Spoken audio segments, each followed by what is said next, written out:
Bismillahirrahmanirrahim. Qala al-musannif rahimahullah nafa'na bihi wa bi ulumi kitabih.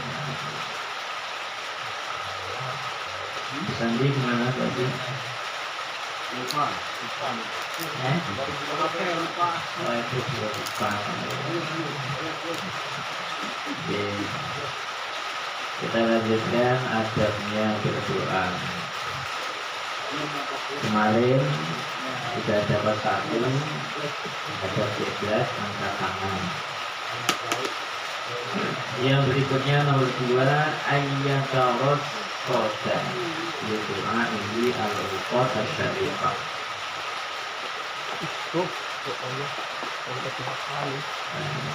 Menunggu waktu yang mulia.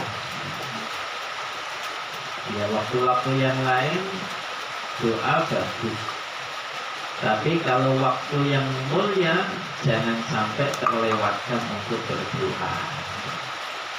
Jangan menunggu kemudian yang lain waktu yang nggak mulia itu nggak dipakai buat doa. Tapi menunggu waktu yang mulia dalam arti jangan sampai waktu yang mulia itu terlewatkan. Kayak Arafah, seperti hari Arafah setiap tahun cuma sekali, masa enggak doa. Sayang. Bulan Ramadan waktunya semuanya mustajabah. Hari Jumat setiap minggu sekali, ada satu waktu yang disembunyikan oleh Allah. Siapa yang berdoa di waktu itu pasti dikabul. Sehingga banyak orang soleh, para ulama itu yang setiap malam Jumat tidak mau tidur karena menyongsong satu waktu yang disembunyikan oleh Allah itu yang mustajabah. Dalam satu riwayat disembunyikan oleh Allah kapan mulainya? Habis asarnya hari Kamis sampai habis asarnya hari Jumat. Nah, itu melekan terus, jangan sampai tidur. Orang yang melek ibadah terus malam Jumat dari Jumat pasti menemukan satu waktu yang disembunyikan oleh Allah. Termasuk waktu sahur setiap malam.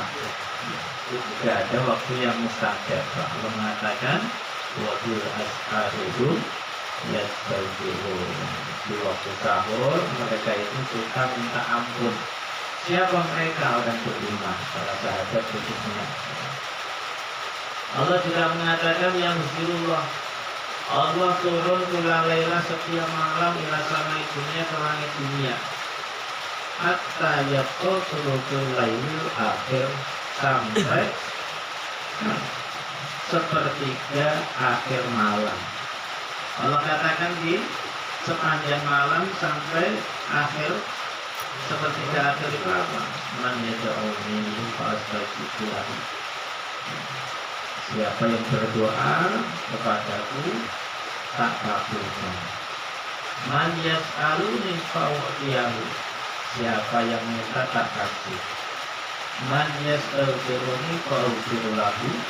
Siapa yang minta ampun tak ampuni.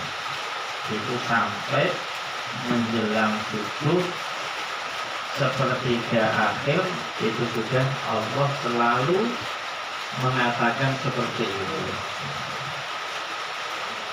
Bahkan dikatakan Nabi Ya'qub alaihissalam ketika beliau itu dalam Al-Quran Allah katakan saufa astaghfiru lakum rabbi.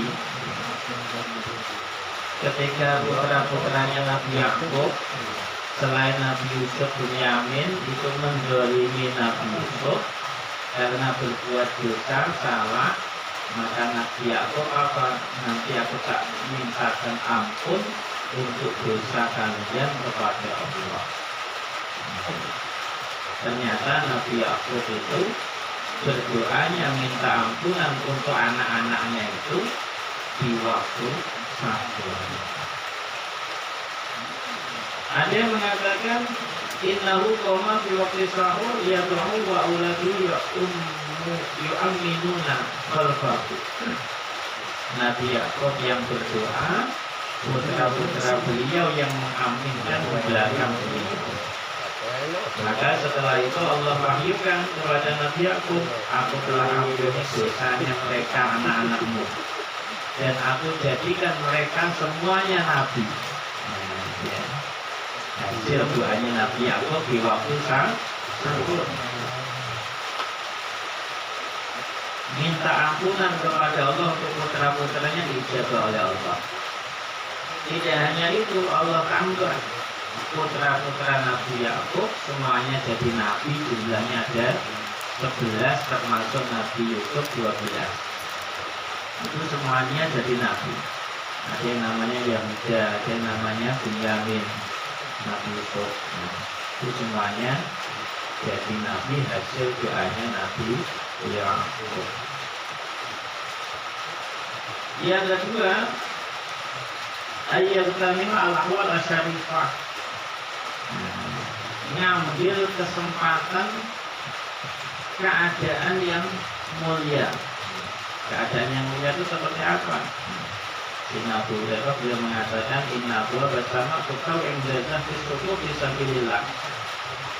Pintu-pintu langit itu akan dibuka oleh Allah kapan? Ketika saf itu sudah rata. Fisabilillah tadi. Nah, kalau fisabilillah diartikan perang ya, berarti kalau sudah berbaris rapi menghadap pemusuh, siap tempur. Nah, itu waktu yang mustajab. Tapi kalau ulama artikan sabilillah itu setiap majelis kebaikan seperti ini, berarti kalau sudah ngumpul rapi, makan bareng enak, mulai baca Quran, ini waktu yang mustajab. Sehingga satu riwayat lain, kalau di akhir majlis itu selalu ada elan dari malaikat, umum maufuran melakukan. Ya, bangun-bangun pulang-pulang, bisa kamu jadi ampun oleh Allah. Kalau bahasa kita seperti itu. Kalau malaikat doanya bagus, umum bangkitlah kalian dari majlis, maufuran dalam keadaan telah terampuni dosa-dosa kalian. Yang pertama. Wa inda nuzulil ghaib, dan ketika turun hujan. Nah, seperti ini doa mustajabah. Apalagi lebat banget, itu mustajabah. Wa inda iqamati shalawatil maqlubah, ketika telah dikumandangkan iqamat sholat 5 waktu. Di antara adzan iqamah doa mustajabah. Ketika iqamat itu juga waktu mustajabah. Oh, dan doa tidak. Maka kalian cari itu kesempatan doa ketika iqamah itu. Syekh Mujahid juga mengatakan, inna sholat ju'ilat bi khairi sa'at. Waktu sholat 5 waktu itu Allah jadikan di waktu yang paling utama. Ada zuhur, asar, maghrib, isya, subuh, itu waktu-waktu yang mustajabah. Wa'alaikum bidu'a khalfas sholawat, maka jangan sampai kita itu meninggalkan doa selepas sholat. Jangan malah ikut-ikut doanya bid'ah di sholat, ya kan? Jadi bukan doanya yang bid'ah, ya. Tapi doa bareng habis sholat itu dibid'ahkan sama mereka. Bukan doanya yang bid'ah, bareng-barengnya itu yang nggak mau sebetulnya. Tapi mereka ngajarkan kepada kita habis sholat loncat nggak mau doa. Paham kita kan doa habis sholat bid'ah nggak boleh. Kalau buka HP boleh, doa nggak boleh. Tahunya, nah, ngajari orang awam seperti itu. Jadi kalau kita pahami, mereka itu bukan nggak suka doa, tapi nggak suka bareng-barengnya. Katanya bid'ah, nggak ada. Jadi ketika habis sholat itu juga waktu doa yang mustajabah. Nabi mengatakan doa dengan adzan wal iqamah la yuraddu. Itu antara adzan dan iqamah itu tidak akan ditolak oleh Allah. Termasuk juga as-shaim la turaddu da'watuhu. Nabi katakan orang yang puasa itu doanya tidak akan ditolak oleh Allah.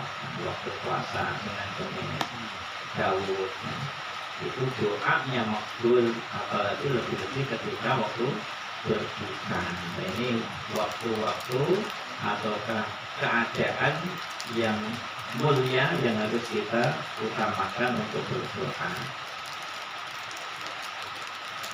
Bahaya ahad asbabi syarafil awqat jiwa mafian dan asrar. Nanti sudah mengatakan aqrabu ma yakunul abdu min rabbihi azza wa jalla wa huwa sajid. Termasuk juga keadaan yang mulia itu keadaan ketika kapan? Ketika orang itu lagi sujud. Sujud itu seorang hamba yang paling dekat dengan Allah. Aqrab bahasanya. Nah itu yang paling dekat keadaannya seorang hamba kepada Allah itu ketika sujud. Fakiru fihi doa. Maka perbanyak doa waktu sujud. Tapi jangan dilahirkan. Sujud itu tempatnya subhanallah biyal a'la wa bihamdi. Jangan diisi doa zahir. Ya Allah, malah apalagi bahasa Indonesia pisan, gatal sholatnya. Ya, jangan diisi doa walaupun Rabbana atina fid dunya dibaca ketika sujud salah. Jadi doanya cukup di hati. Ya, lafaznya subhanallah biyal a'la wa bihamdi. Terus ditambah lagi jangan menzalimi makmum. Sujudnya lama banget, makmumnya sampai kesel. Nah, ini namanya menzalimi makmum. Kita utamakan sabda Nabi, orang yang baca tasbih lebih dari 3 menzalimi makmum. Kalau tasbihnya subhana rabbiyal a'la wa bihamdi 3 kali, cepatnya seberapa? Kan saya nggak baca tasbih lebih dari 3, sisanya berdoa. Ya sama aja zalimi makmum. Kalau lebih dari 3 aja nggak boleh, ya kan? Ditambah doa yang panjang bisa. Akhirnya sampai jidatnya nggak boleh. Jadi tasbih lebih dari 3 bahasa Nabi itu menzalimi makmum. Ya. Jangan lebih dari 3. Ya, terus kapan doanya ketika sujud lama? Pakailah di waktu tahajud. Nah, ketika sujud sholat tahajud yang lama 1 jam sampai pulas. Ataukah sholat tasbih, baca tasbihnya berapa kali itu kalau kita sujud? 10 kali. Subhanallah, alhamdulillah, wa la ilaha illallah, wallahu akbar. 10 kali. Nah, cakep tuh, lama banget itu. Ya kan? Kalau udah 2 kali sujud, berarti 20 kali. Nah, itu bagus. Jadi ketika sholat tasbih ataukah sholat sunnah itu bagus dipakai untuk sujud yang lama, memanjatkan doa sebanyak-banyaknya kepada Allah. Jangan dipakai sholat maktubah. Kalau makmumnya ikhlas, alhamdulillah. Tapi kalau yang nggak ikhlas itu yang repot, ya kan? Sampai ada ancaman bagi imam yang sholatnya kelamaan, bagi makmumnya itu bahasanya gundul. Itu masuknya makmum benci sama imam. Berarti itu ada ancamannya Nabi Qawwa binar. Imam itu layak di neraka. Udah jadi imam, layak jadi neraka. Mau nggak ada jadi imam. Derajatnya yang mulia, ancamannya neraka. Kalau sampai dibenci sama makmum. Kalau cepetan ya Pak. Udah Kalau ketinggalan. ketinggalan, dipuji sama Nabi. Kalau ketinggalan gimana? Maunya marah dong, Maunya. Tapi doanya nama Pak Sultan. Kasihan yang kuat-kuatan. Iya. Ketinggalan. Dalamnya apa? Kalau sholat itu khafif, ringankan. Ya. Jangan awal, jangan lama-lama. Kan cepat-cepat bagaimana? Nabi itu sunahnya sholat itu cepat-cepat. Iya, tidak boleh lama-lama. Lalu yang cepat. Tapi kalau khutbah, kayaknya yang lama. Yang lama. Khutbah ya cepat. Sholat Jumatnya lama. Nah, khusus sholat Jumat. Tapi untuk 5 waktu sholatnya itu cepat. Wiridanya ya bisa selama-lama. Nanti pada kafir semuanya Mas Yura tinggal satu orang. Iya. Cepat sama Jadi 5 waktu sholatnya, sunahnya dan perintah Nabi itu khafif untuk diringankan. Katanya Nabi di situ ada yang punya hajat, ada yang pengen buru-buru ke belakang, ada yang pengen yang belanja ke warung, semacam-macam. Maka hikmahnya, kebijakannya imam itu ya cepat tapi nggak kecepatan. Itu cepet-cepetan. Iya, Jangan ya cepat tapi nggak kecepatan. Kalau kecepatan Cepet sama cepet-cepet itu beda. Iya. Cepet mah buru-buru. Imamnya ada yang berdiri, ada yang ada. Jadi imam pokoknya harus Cepet itu yang standar lah. dia nggak kecepatan, dia nggak terlambat. Standar lah. Pokoknya yang penting nyenengin makmum aja, jangan sampai kita jadi imam dibenci makmum. Iya, repot ancamannya terang. Iya, kata Nabi nanti kita baca ada belas. Yang terakhir tanya satu-satu riwayat Ibnu Abbas radhiyallahu Kamu senang anhu. nggak Imam bisa? Dari Nabi Senang sallallahu ya alaihi udah wasallam. mundur. Ini nuhitu an aqra'al Quran rabi'an aw sajidan. Kami dilarang membaca Quran ketika rukuk dan ketika sujud. Rukuk itu fa'azimu bihi ar-rabb. Waktunya rukuk itu mengagungkan Allah Subhanahu wa taala. Sujud fastaidu bihi bidu'a. Sungguh-sungguhlah ketika sujud itu berdoa kepada Allah. Fa'innahu kominun ayustajabulakum. Kominun itu cepat. Suratun juga maknanya cepat. Kalau mau cepat dikabulkan doa, itu ambillah kesempatan di waktu sujud itu doa. Itu pasti kabul. Ya, jangan banyak-banyak. Sujud pertama mungkin doanya satu, minta Tuhan. Sujud yang kedua mintanya lagi rumah. Sujud kan enak kalau itu satu-satu enggak butuh waktu panjang. Jangan dikumpulkan di sujud yang terakhir ya, jadi panjang sujudnya. Alhamdulillah ya, itu diantara waktu dan keadaan yang diutamakan untuk berdoa.